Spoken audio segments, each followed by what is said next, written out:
नमस्कार बच्चों, पिछले लेक्चर्स के अंतर्गत अपने पढ़ रहे थे इंटरनल रिकंस्ट्रक्शन ऑफ कंपनियों का आंतरिक पुनर्निर्माण।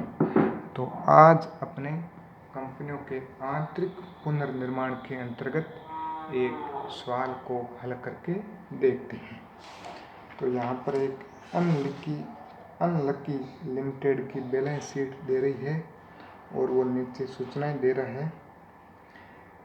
पहले नंबर पर वो कह रहा है कि इक्विटी अंशों को ₹2.5 प्रति अंश तक कम कर दिया जाए। इक्विटी शेयर कैपिटल है इसकी 5 लाख, 50,000 शेयर हैं, ₹10 का एक शेयर। अब वो कह रहे हैं कि इक्विटी शेयर कैपिटल को ₹2.5 का बना दिया जाए। तो एंट्री होगी, अपने एडिंग डालेंगे, जर्नल ऑफ अनलकी लिमिटेड। ₹10 का शेयर है, उसको ₹2.5 का बना रहे हैं, 50,000 शेयर है। तो एंट्री होगी ₹10 equity share capital account debit, 50,000 share हैं, ₹10 के 5 लाख। ओल्ड वाला डेबिट होता है और जो नया बनाते हैं वो क्रेडिट होता है। बना कितने कर रहे हैं? 2.5 का। तो ₹2.5 equity share capital account, 50,000 share है और ₹2.5 के हिसाब से हुआ ये हुआ 1,25,000। और 2 कैपिटल रिडक्शन अकाउंट, और शेष जो राशि है ₹7.5 पर शेयर, वो चली जाएगी आपके कैपिटल रिडक्शन में, 3,75,000। आगे वो कह रहा है कि प्रेफरेंस शेयर को ₹7.5 का बना दिया जाए। तो प्रेफरेंस शेयर कैपिटल अपने को दे रखी है 2,20,000 शेयर हैं, ₹10 का एक, और उसको बनाना है ₹7.5 का। तो ₹10 preference share capital account debit, 20,000 × 10, 2 lakh. बना कितने का रहे? ₹7.5 का। तो ₹7.5 preference share capital account credit, 20,000 × 7.5, तो ये हुआ आपके 1,50,000। और शेष अमाउंट जाएगा कैपिटल रिडक्शन के अंदर। 2 कैपिटल रिडक्शन, ₹2.5 कैपिटल रिडक्शन में जाएगा। तो 2.5 × 20,000, तो ये हो जाएगा 50,000। आगे वो बोल रहे हैं कि ये जो प्रेफरेंस शेयर हमने ₹7.5 का बनाया है, इसको अब चेंज करना है। इसके बदले में क्या करना है कि ₹5 का तो एक प्रेफरेंस शेयर देना है, 10%, और ₹2.5 का एक इक्विटी शेयर देना है। तो जिसको चेंज करना है वो तो हो जाएगा डेबिट, और बदले में जो देना है वो हो जाएगा क्रेडिट। तो एंट्री हो जाएगी ₹7.5, 8% है ये, 8% PS कैपिटल अकाउंट डेबिट, 1,50,000। क्योंकि हमने ₹7.5 का शेयर बनाया था तो वो अमाउंट हुआ था 1,50,000। बदले में जो देना है वो क्रेडिट हो जाएगा। बदले में क्या दे रहे हैं? एक तो ₹5 का प्रेफरेंस शेयर दे रहे हैं और एक ₹2.5 का इक्विटी शेयर दे रहे हैं। तो ₹5, 10% preference share capital account credit, ₹5 का दे रहे हैं, तो 20,000 × 5, तो ये हो जाएगा आपके 1 लाख। और एक ₹2.5 का इक्विटी शेयर दे रहे हैं, तो ₹2.5 equity share capital account debit, 20,000 × 2.5, तो ये हो जाएगा आपके 50,000 रुपये। आगे मैंने बताया था कि लायबिलिटीज साइड में अगर कोई general reserve, capital reserve, security premium वगैरह हो तो उसको हम कैपिटल रिडक्शन में ट्रांसफ़र करेंगे। तो यहाँ सिक्योरिटी प्रीमियम दे रखा है 10,000 रुपये, तो उसको हम कैपिटल रिडक्शन में ट्रांसफ़र करेंगे। तो एंट्री होगी security premium account debit to capital reduction account 10,000, capital reduction account 10,000। आगे वो बता रहा है कि अद्यमान अंशों पर बकाया लाभांश है 48,000। 48,000 का लाभांश बाकी, लेकिन अभी तक लाभांश की घोषणा नहीं हो रखी। तो लाभांश की घोषणा यदि नहीं हो रखी तो पीएस डिविडेंड के नाम से कोई खाता खुला हुआ नहीं है। अब यदि वो त्याग करते हैं तो त्याग करने की कोई प्रविष्टि नहीं होगी, क्योंकि पीएस डिविडेंड के नाम से कोई अकाउंट पहले खुला हुआ नहीं है। लेकिन यदि उनको भुगतान करना होता है तो भुगतान करने की प्रविष्टि होगी। पहले तो हम कैपिटल रिडक्शन में से पीएस डिविडेंड की व्यवस्था करेंगे और फिर उसको भुगतान करेंगे। तो ये कह रहा है 16,000 रुपये का अपने को भुगतान करना है। पीएस डिविडेंड बाकी तो है 48,000, लेकिन भुगतान अपने को 16,000 रुपये का करना है। तो पहले तो हम व्यवस्था करेंगे कैपिटल रिडक्शन में से। तो एंट्री होगी capital reduction account debit to preference share dividend 16,000 रुपये। और अब हम प्रेफरेंस शेयर डिविडेंड को भुगतान करेंगे। तो एंट्री होगी और प्रेफरेंस शेयर डिविडेंड को भुगतान करना है। और करना कैसे, वो कह रहे हैं कि इक्विटी शेयर देने हैं बदले में। तो पीएस डिविडेंड अकाउंट तो हो जाएगा डेबिट, और टू मैंने जो बताया था कि जो देना होता है, कैश देना है तो टू बैंक, इक्विटी शेयर देना है तो टू इक्विटी शेयर, और प्रेफरेंस शेयर देना है तो टू प्रेफरेंस शेयर।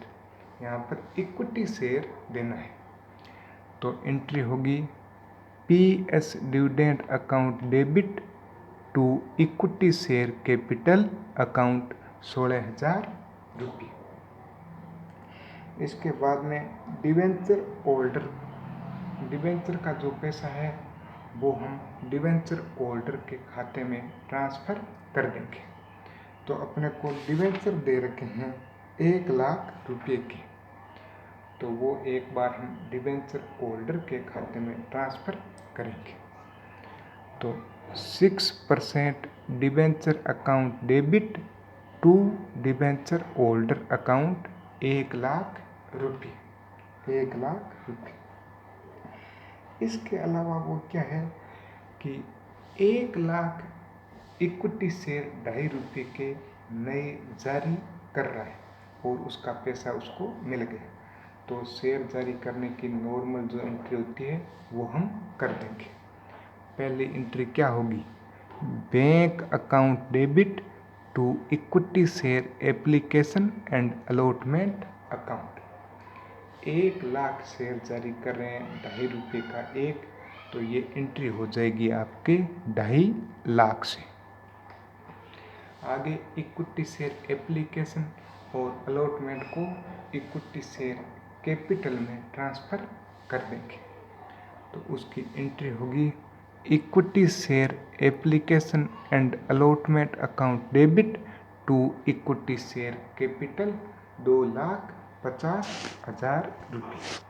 तो ये हुआ 1,00,000 नए इक्विटी शेयर जारी करने की एंट्री।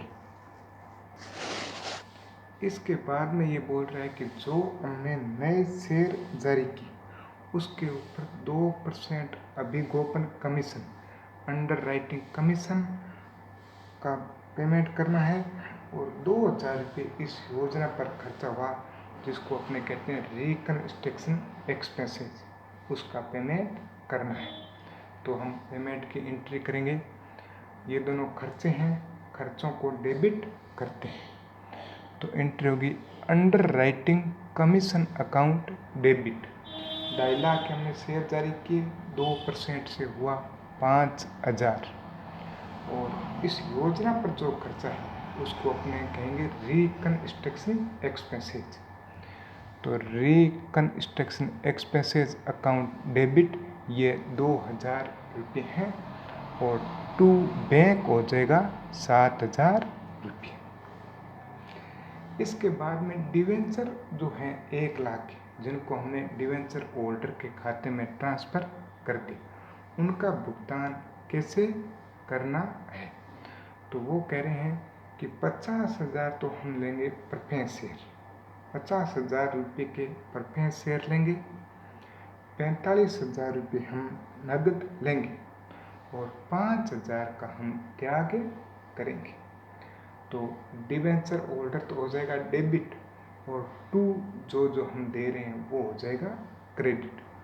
तो एंट्री होगी debenture holder account debit 1 lakh to 10% PS capital account. 5 रुपये के जो प्रेफरेंस शेयर है वो हम इनको दे रहे हैं, 10,000 शेयर दे रहे हैं। तो 10,000 इंटू 5 50,000, 45,000 रुपये नगद दे रहे हैं। तो टू बैंक 45,000 और 5,000 रुपये का वो त्याग कर रहे हैं, तो वो चला जाएगा कैपिटल रिडक्शन के अंदर। तो टू कैपिटल रिडक्शन 5,000। अब अपने कैपिटल रिडक्शन का बैलेंस देखेंगे। तो कैपिटल रिडक्शन का अपना बैलेंस आ रहा है 4,24,000 रुपये। यहाँ पर अपने कैपिटल रिडक्शन का बैलेंस निकालें। अब क्या है कि एसेट साइड को देखेंगे। एसेट साइड में जो फिक्टिशियस एसेट है जिनका कोई मूल्य नहीं, या वो कहता है कि इन संपत्तियों का मूल्य कम करना है, तो उनको हम राइट ऑफ करेंगे। तो कैपिटल रिडक्शन तो हो जाएगा डेबिट और टू क्रेडिट जिसको हम राइट ऑफ करेंगे। यहाँ एक बात ये ध्यान रखनी है कि जो फिक्टिशियस एसेट है या जिनका मूल्य नहीं है उनको तो पूर्ण रूप से राइट ऑफ करना है। और इसके अलावा जैसे कोई प्लांट और मशीनरी है 1 लाख की, लेकिन वो उसमें बोल रहे हैं कि इसकी कीमत 80,000 रुपये है, तो उस पर हम 20,000 रुपये राइट ऑफ करेंगे। तो इसकी एंट्री होगी कैपिटल रिडक्शन अकाउंट डेबिट, इसको डेबिट करेंगे। टू बैलेंस शीट की एसेट साइड देखते जाएंगे। तो to P&L account, P&L account asset में दे रखा है, मतलब ये लॉस है, इसको राइट ऑफ करेंगे। To P&L account 2,34,000। गुडविल दे रखी है, क्वेश्चन में लिखा है कि गुडविल का मूल्य नहीं है, तो टू गुडविल 50,000। वो कह रहा है कि लैंड एंड बिल्डिंग को 10,000 रुपये से कम करना है, तो 10,000 राइट ऑफ करेंगे। To land and building 10,000। Plant और मशीनरी के लिए वो बोल रहा है कि 60,000 से राइट ऑफ करो, तो to plant and machinery account 60,000। Stock in trade के लिए वो 15,000 राइट ऑफ करने को बोल रहा है। To stock in trade account 15,000। Sundry debtor में वो 20,000 राइट ऑफ करने को बोल रहा है। To sundry debtor 20,000। अब फिक्टिशियस एसेट है to discount on issue of share, ये फिक्टिशियस एसेट है, इसको पूरा राइट ऑफ करेंगे। तो to discount on issue of share 5,000। Share issue के एक्सपेंसेज है, ये भी फिक्टिशियस एसेट है। To share issue expenses account 10,000। Underwriting commission और रिकंस्ट्रक्शन जो अपने खर्चा वाता भी ऊपर ये भी फिक्टिशियस एसेट है, क्योंकि ये खर्चा है, इनका डेबिट बैलेंस है, तो ये जाएगा बैलेंस शीट में एसेट साइड में, और ये कोई संपत्ति नहीं है, फिक्टिशियस एसेट है, तो इनको भी हम राइट ऑफ करेंगे। टू अंडर राइटिंग कमीशन 5,000 और टू रिकन्स्ट्रक्शन एक्सपेंसेस 2,000। तो इन सारों का टोटल जब हम करेंगे तो वो होता है 4,11,000। तो कैपिटल रिडक्शन अकाउंट डेबिट हो जाएगा 4,11,000 से। अब कैपिटल रिडक्शन में जो बैलेंस शेष रहता है उसको हम कैपिटल रिजर्व में ट्रांसफ़र करेंगे। तो कैपिटल रिडक्शन में बैलेंस शेष रहा है 13,000।